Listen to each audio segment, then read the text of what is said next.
লোকসভা ভোটের আগে রাজ্য বাজেটে কল্পতরু সরকার। বৃহস্পতিবার রাজ্য বাজেটে একগুচ্ছ জনমোহিনী ঘোষণা মমতা বন্দ্যোপাধ্যায়ের সরকারের। সমুদ্র উপকূলের মৎস্যজীবীদের জন্য দরাজ রাজ্য সরকার। যে 2 মাস সমুদ্রে মাছ ধরতে যেতে পারবেন না মৎস্যজীবীরা, সেই 2 মাস তাদের 5,000 টাকা করে আর্থিক সাহায্য করবে সরকার। প্রতিকূল পরিবেশে জীবন ধারণ করেন রাজ্যের উপকূলের বাসিন্দারা। সারা বছর সমুদ্রে মাছ ধরতে যান তাদের অনেকেই। তবে এপ্রিলের মাঝামাঝি থেকে জুনের মাঝামাঝি পর্যন্ত মাছ ধরা সম্পূর্ণ বন্ধ থাকে। মূলত সেই সময়ের জন্য মৎস্যজীবী পরিবারের পাশে দাঁড়ালো রাজ্য সরকার।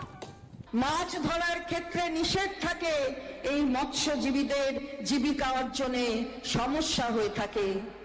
আমি আনন্দের সঙ্গে জানাচ্ছি যে এই 2 মাসে এইসব মৎস্যজীবীদের জীবিকার সহায়তার জন্য সমুদ্র সাথী নামে একটি নতুন প্রকল্প চালু করা হলো। এর মাধ্যমে এই 3টি জেলার প্রতিটি নথিভুক্ত মৎস্যজীবী প্রতি বছর এই 2 মাস প্রতি মাসে 5,000 টাকা করে পাবে।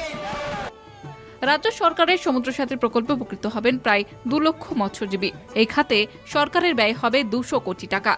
তো গরিবের পক্ষে খুব ভালো করছে সরকার থেকে, কিন্তু এটা গরিব সেটা যেন তাদের হাতে পৌঁছায় এটা সরকারের কাছে বলতে হবে। কিন্তু এই গরিবের টাকা যে ধনী মাইরে দিয়ে খাইয়ে নেবে যে মৎস্যজীবী পাই গেছে সেটা যেন না হয়। আমাদের দেখুন, আমাদের মৎস্যজীবী কার্ড করেছিলাম, কেন্দ্রের কার্ডও করা আছে, রাজ্যের কার্ডও আমাদের করা আছে। তাতে আমরা দেখলাম যে না, আমরা সব কিছুই যে মালিক তরফ থেকে নিচ্ছে বা এসোসিয়েশন থেকেও নিচ্ছে, আমরা সেগুলোর কিন্তু কিছুই সুবিধা পাচ্ছি না। আমরা আশা করি যে রাজ্য থেকে দুক, সেটাও আমরা ভাবি আমাদের উপকার হবে। সেটাই যদি দেয় আরও ভালো হলো। 5,000 টাকা দিলে আমাদের গরিবের পক্ষে খুবই ভালো। আমাদের ওই 2 মাস খুব কেরাসিত চলে, আমাদের সংসার চালাবার সেরকম আমাদের অভিজ্ঞতা থাকে না। কেন ট্রলার যদি বন্ধ হয়ে যায়, সে ট্রলার বন্ধ হয়ে গেলে আমাদের খুব অসুবিধা হয়।